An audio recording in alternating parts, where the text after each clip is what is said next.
Barbell Weekly, entry 11. Great week of training, great week of lacrosse. 2-0 in lacrosse season, 2 games this week. We won both.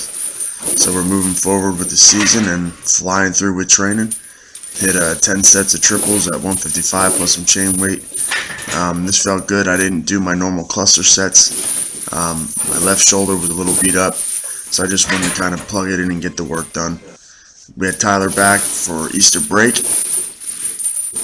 A man always comes back and gives me a little boost when I need it. He's a great training partner, and I'm happy to have him. Here's 3 sets of 8 at 215 for my accessory work. The last couple weeks, I've really been hammering away at the triceps and the closer grips. I'm just kind of messing around with the ring finger on the start of the grip, the middle finger on the start of the grip, the pointer finger on the start of the grip. Things like that, just kind of setting little records here and there and making sure that I'm able to lock these weights out, because the stronger my tricep gets, the bigger my bench is going to be when I go to max out. Here's Tyler with 3 sets of 3, hit 185. He does a good job driving through the top of the lift. He does play defensive end in college, so I mean that extension and that pop off his chest is big when he's throwing around these big guys on the offensive line. So hopefully that will be able to translate into his athletic performance.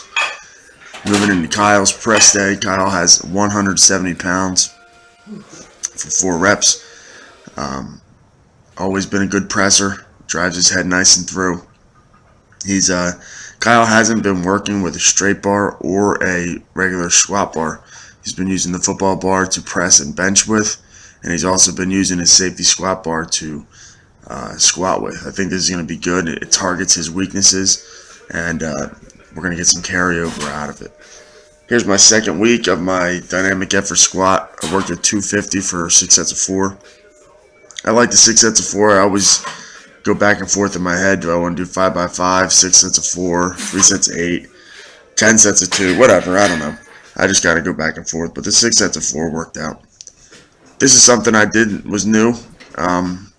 Each week I try to alternate between a heavy hamstring exercise and a heavy glute exercise on my dynamic days. So this week was, had my weight vest, 30-pound weight vest, and I did some GHRs with it. It definitely lit up my hamstrings. I followed it up with some banded good mornings, which kind of targeted that whole posterior chain from my glutes to my lower back and my hamstrings. So I'm trying to bring them up gradually. Here's Kyle's impressive 455 for 4 on that fat bar. I'm very excited to see what he can do with a straight bar, as I've said over the last couple of weeks. I think it's going to pay off for him big, because grip strength is huge. Does a great job coming up, locking this bar out. Kyle does a good job creating that external rotation with his knees and keeping his back arched. Here's my max effort bench day. As you can see, pointer finger was on the smooth, locked out that 315. I felt really happy with that. Did a back down set at 275 for 4. Yeah, I mean, the stronger the triceps get, the better the bench is going to be. So I'm going to continue to target them in the upper back every time I'm in the weight room hitting an upper body day. And I also do my push down work and lat work throughout the week, just to help kind of blow up that area and hit the main groups that move the bench press. So here's Kyle's bench, 275 for 5. Like I said before, he's using that football bar. First couple weeks he was struggling with this, but he seemed to have found the groove. This bar is just a hell of a thing to get out of the rack, and it's weird if you don't have good shoulder mobility and maybe wrist strength. That thing can roll in your hand and make 275 feel like 365. Here's Kyle's squat day. We talked about it last week. We had Easter together, and I said, geez, you really roll over hard with this safety squat bar. And he says he likes to do it that way because it targets where he failed in his deadlift and in his squat. So it makes good sense to me. Man, everybody trains differently, So, I mean, this is Kyle's way to target that area, drive through it like he does there, and, I mean, he did a good job. That's impressive. Here's Steve. Steve had a deload week all week. This is his first time you're going to see him in the video, but we wanted to push him a little bit. There's 295. He got a little loose on the box. Rolled back a little bit too far.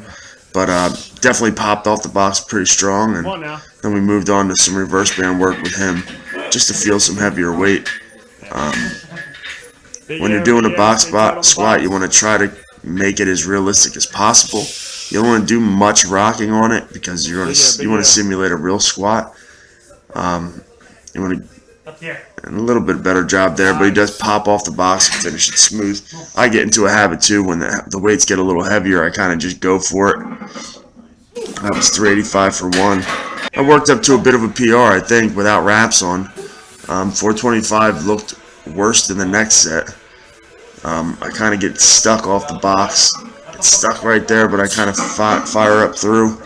And this one, Blair and Steve said, looked better than the other one. So I don't think I sat back as far on this one to really put the stress on the glutes and hamstrings. But, I mean, I'll take it. You know, the upper back rounded a little bit, and I drove out of the top. So I'm going to be working with free weight max effort movements for the next 3 weeks because I'm prepping for that 500-pound box squat. That's what I'm going for. So here's 365 for 3 sets of 3. Steve did 3 sets of 1. Blair's rowing. Blair's back in the gym. I'm very excited for Blair to get back into training, not only for his wedding, but so that he can start moving some weights around again. Have a good weekend. Stay safe, stay strong.